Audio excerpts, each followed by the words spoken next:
Dans la quasi-totalité des langues du monde, on dit en français dans le texte joie de vivre, en anglais, en allemand, en espagnol, en italien, en portugais, en néerlandais. On l'a inventé, nous, la joie de vivre, il faut qu'on en soit fiers. France TV, on a inventé la joie de vivre.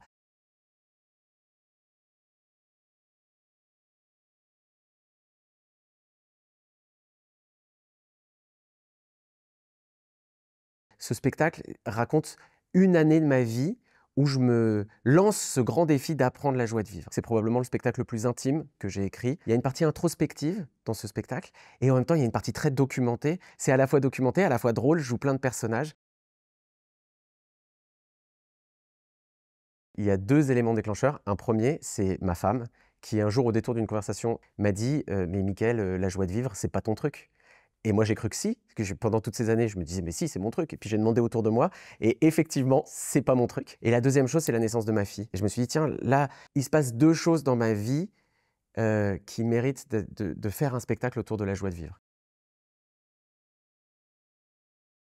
En fait, moi, je faisais partie de ces gens qui croyaient au développement personnel et le développement personnel, c'est devenu comme une sorte de grande religion moderne et on nous vend le bonheur comme le paradis, en fait. C'est-à-dire que vous allez faire plein de choses pendant toute votre vie et à la fin, vous aurez le bonheur. La joie de vivre, c'est un rapport tout à fait inverse.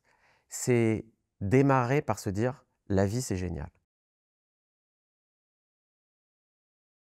Le plus grand conseil joie que je peux donner, c'est jamais foutu. Moi, j'ai décidé au bout d'une année de recherche que c'était la bonne décision, la joie. Ce spectacle, c'est pas un spectacle de développement personnel.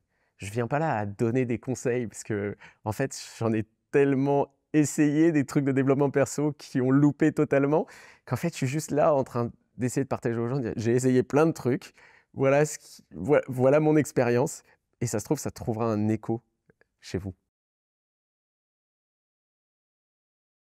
Et ben, j'ai eu la chance au Festival d'Avignon que ce spectacle se passe incroyablement bien et il y a eu une magie. Il y a une magie parfois au Festival d'Avignon.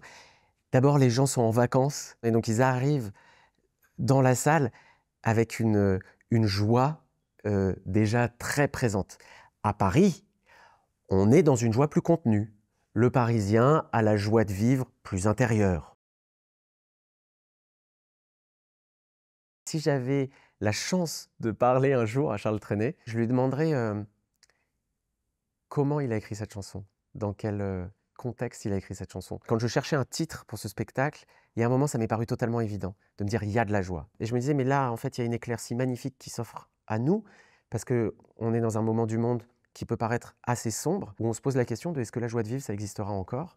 Je me suis dit: «Tiens, Charles Trenet, là, il a une résonance très forte. Essayons de parler de cette joie, de cette manière d'envisager la vie avec profondeur, en y ajoutant plein de petits plaisirs et ce qui donne la saveur, le sel et le goût de la vie».